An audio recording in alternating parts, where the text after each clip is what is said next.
Hello guys, कैसे हैं आप सभी लोग। बहुत बहुत स्वागत है आप सभी का मेरे यूट्यूब चैनल पर। तो बने रहें आप मेरे साथ सुनी अनसुनी कहानी पर। तो चलिए आज की कहानी हम शुरू करते हैं। आज की कहानी का नाम है कौवा और उल्लू की कहानी।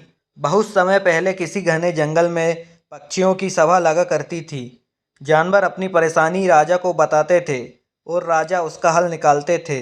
लेकिन एक जंगल ऐसा भी था जिसका राजा गरुड़ सिर्फ भगवान विष्णु की भक्ति में लीन रहता था। इससे परेशान होकर हंस, तोता, कोयल व कबूतर जैसे तमाम पक्षियों ने एक आम सभा बुलाई। सभा में सभी पक्षियों ने एक स्वर में कहा कि हमारे राजा गरुड़ हमारी ओर ध्यान नहीं देते। तभी मोर ने कहा कि हमें अपनी परेशानियों को लेकर विष्णु लोक जाना पड़ता है। सभी जानवरों की दुर्गति हो रही है लेकिन हमारे राजा को कोई फर्क नहीं पड़ता। उसी वक्त हुदहुद चिड़िया ने एक नया राजा बनाने का प्रस्ताव रखा। कोयल ने कुहू कुहू और मुर्गे ने कुकड़ू कू की आवाज़ निकालकर इसका समर्थन किया। इस तरह घंटों चली सभा में परेशान पक्षियों ने आम सहमति में एक नया राजा चुनने का फैसला लिया। अब राजा को चुनने के लिए रोज बैठक होने लगी। कई दिनों तक चर्चा करने के बाद सभी ने आपसी सहमति से उल्लू को राजा चुन लिया। नए राजा का चुनाव होते ही सभी पक्षी उल्लू के राज्य अभिषेक की तैयारियों में जुट गए। तमाम तीर्थ स्थलों से पवित्र जल मंगवाया गया और राजा के सिंहासन को मोतियों से जड़ने का कार्य तेजी से होने लगा। सारी तैयारियां होने के बाद उल्लू के राज्य अभिषेक का दिन आया। मुकुट, माला, सब सामान तैयार था। तोते मंत्र पढ़ रहे थे। तभी दो तोते ने राज्याभिषेक से पहले उल्लू से लक्ष्मी मंदिर जाकर पूजन करने को कहा। उल्लू फौरन तैयार हो गया और दोनों तोतों के साथ पूजा के लिए उड़ गया। उसी समय इतनी तैयारियां और सजावट देखकर कौवा आ गया। कौवे ने पूछा, अरे इतनी तैयारियां किस खुशी में उत्सव क्यों मनाया जा रहा है। इस पर मोर ने कौवे से कहा, हमने जंगल का नया राजा चुना है, आज उनका अभिषेक होना है, उसी के लिए ये सब सजावट की गई है। इतना सुनते ही गुस्से से लाल हुए कौवे ने ये फैसला लेते समय मुझे क्यों नहीं बुलाया गया, मैं भी तो एक पक्षी हूँ। इस बात का जवाब तुरंत मोर ने देते हुए कहा, यह फैसला जंगली पक्षियों की सभा में लिया गया था।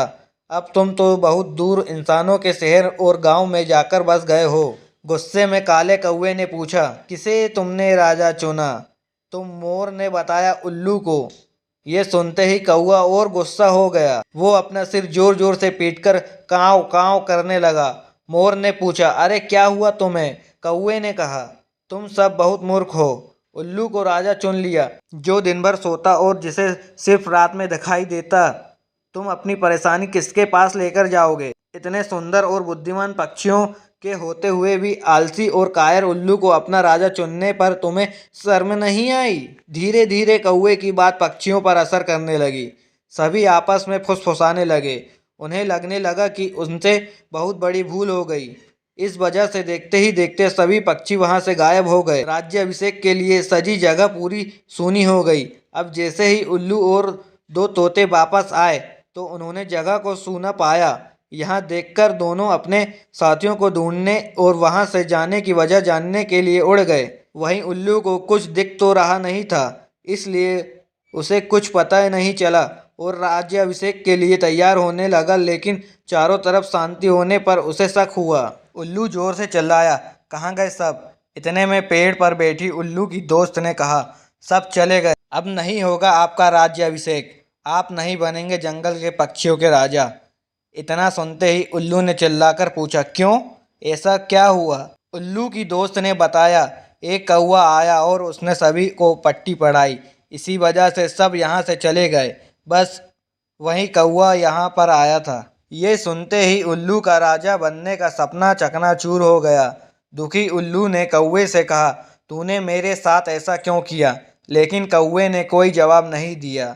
इतने में उल्लू ने ऐलान कर दिया, आज से कौवा मेरा दुश्मन है। आज से सभी कौवे उल्लुओं के दुश्मन होंगे और ये दुश्मनी कभी खत्म नहीं होगी। इतना कहकर उल्लू उड़ गया।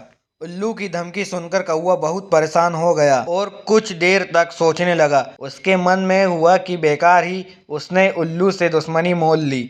उसे काफी पछतावा भी हुआ, लेकिन अब वो कुछ नहीं कर सकता था क्योंकि बात बिगड़ चुकी थी। इसी सोच में कौवा वहां से उड़ गया। तब से उल्लू और कौवे की दुश्मनी चलती आ रही है। इसलिए मौका मिलते ही उल्लू कौवे को मार देते हैं। और कौवे उल्लुओं को कहानी से सीख: दूसरों के मामले में हस्तक्षेप करना भारी पड़ सकता है। दूसरों का काम बिगाड़ने की आदत उम्र भर की दुश्मनी दे सकती है, इसलिए अपने काम से काम रखना चाहिए।